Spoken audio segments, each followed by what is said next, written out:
Сайн байцгаана уу? Та бүхэнд манай дэлхийн шилдэг арилжаачдыг танилцуулдаг булангийн маань энэ удаагийн дугаар хүрэхэд бэлэн боллоо. Энэ удаагийн дугаарт дэлхийд цөөхөн байдаг эмэгтэй үүсгэн байгуулагчтай хөрөнгө оруулалтын сан болох CPO болон LRB Asset Management-ийн үүсгэн байгуулагч Linda Bradford Rush-ийн талаар танилцуулж байна. Түүний үүсгэн байгуулсан тус сан нь 2007 онд дэлхийн 4500 орчим хөрөнгө оруулалтын сан дундаас сүүлийн 5 жилийн үзүүлэлтээр 17 дугаар байранд бичигдэж байжээ. Тэрээр 1959 онд Америкийн Калифорни мужид төрсөн. Түүний аав нь түүхийдээ арилжаачин байсан бөгөөд тэрээр багасаа аавгаа даган түүхийдээ ханшин графикийг уншиж аавдаа тусалдаг байжээ. Харамсалтай нь түүний аав арилжаагаараа хизээч ашиг хийж байгаагүй гин. Линдагийн хамгийн анхны бие даан арилжааны зах зээлд оролцох боломж түүнийг коллежид сурч байх үед тохиолдсон байна.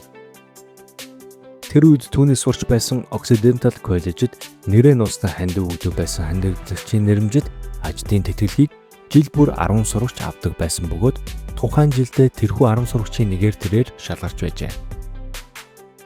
Тус тэтгэлгийн Crown Zellerbach дахь оффист ажиллаж эхэлсэн байна.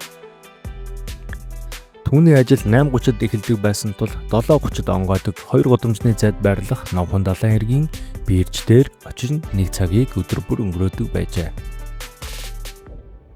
Түүнийг байнга бирж дээр ирэхийг анзаарсан нэгэн арилжаач нь түүнтэй уулзаж хувьцаа болон түүхийдийн арилжааны талаар тайлбарлаж өгчээ. Багаас аавыгаа даган ханшин чартын график уншиж зарим нэгэн паттерны талаар мэдлэгтэй байсан түүнд арилжаа боломжтой санагдаж эхэлсэн байна. Линда хэлэхдээ та арилжаачин болохын тулд эрдэмтэн байх шаардлагагүй. Яг үүндээ тухайн үед түүний мэддэг байсан ашиг хийдэг арилжаачид бага боловсралтай серфинг хийдэг тэнгүүд байсан гин. Гэхдээ тэд мөнгө хийдэг байсан гэжээ. Ийхүү тэрээр дээд сургуульд орж бизнесийн ухаанаар сурахаар зарим сургуулиудад хүсэл төгөөд эхэлсэн байсан ч түүнийгээ болж биржид хувьцааны арилжаачин болохоор шийджээ. 1980-аас 1985 оны хооронд Новхон далайн биржид арилжааны талаар суралцсан арилжаа хийж байх үед үүний тогтвортой амжилт, шинэлэг стратегиуд, арилжааны амжилттай боломжуудыг тодорхойлох чадварууд нь түүнийг бусдаас ялгаруулж байсан гэнэ. 1985 онд тэрээр Филадельфиагийн хөрөнгийн бирж рүү шилжин ажиллажээ. Тэнд түүний чадвар болон нэр хүнд улам өсөн нэмэгдэж байв. 1990 онд Джек Швагерийн алдарт Зах зээлийн шийдэнгүүд хэмээх номонд түүний нэр орсноор түүнийг энэ салбарын шилдэг гэдгийг баталж байсан гэнэ. 1992 оноос эхлэн түүхийдүүд болон индексүүд дээр арилжаа хийж эхлэн хэд хэдэн хөрөнгө оруулалтын сангуудад ажиллаж байгаад 2002 онд өөрийн CPO болон LBR Asset Management хэмээх хөрөнгө оруулалтын сангуудаа байгуулжээ.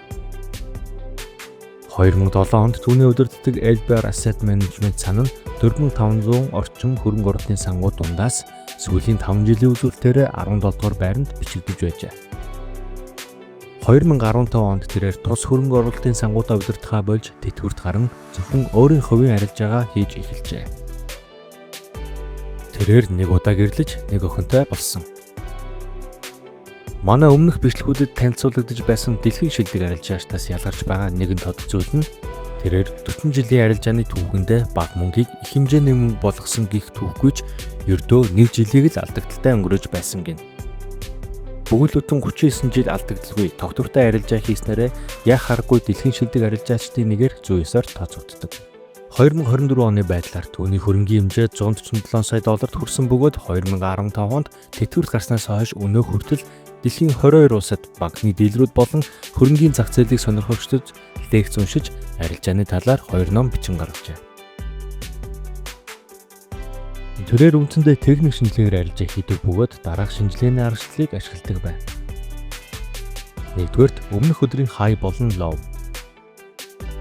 Өмнөх өдрийн low өсөлттэй дууссан бол дараагийн өдөр нь өмнөх өдрийн low дээр ирэхэд бодлон авч тухайн өдрийн low хаагдтал захиалга барьдаг. Харин өмнөх өдрийн low уналттай дууссан бол дараагийн өдөр нь өмнөх өдрийн low-ны high дээр ирэхэд зарах захиалга өгч тухайн өдрийн low хаагдтал хүлээх. Хоёрдугаарт wedge pattern-ы сэтрэлт. Wedge pattern үүсэн эсрэг зүгт сэтрэхэд захиалга өгдөг. Гуравдугаарт range сэтрэлт. Range хөдөлгөөн үүссэн үед аль нэг тал руугаа сэтэртэл нь хүлээдэг. Сэтэрсэн тохиолдолд сэтэрсэн тал руу захиалга хийдэг байна. За ингээд манай дэлхийд алдартай арилжаачдыг танилцуулдаг булангийн маань энэ удаагийн дугаар өндөрлөж байна. Та бүхэнд таалагдсан бол лайк дараад бусдаа түгээгээрэй.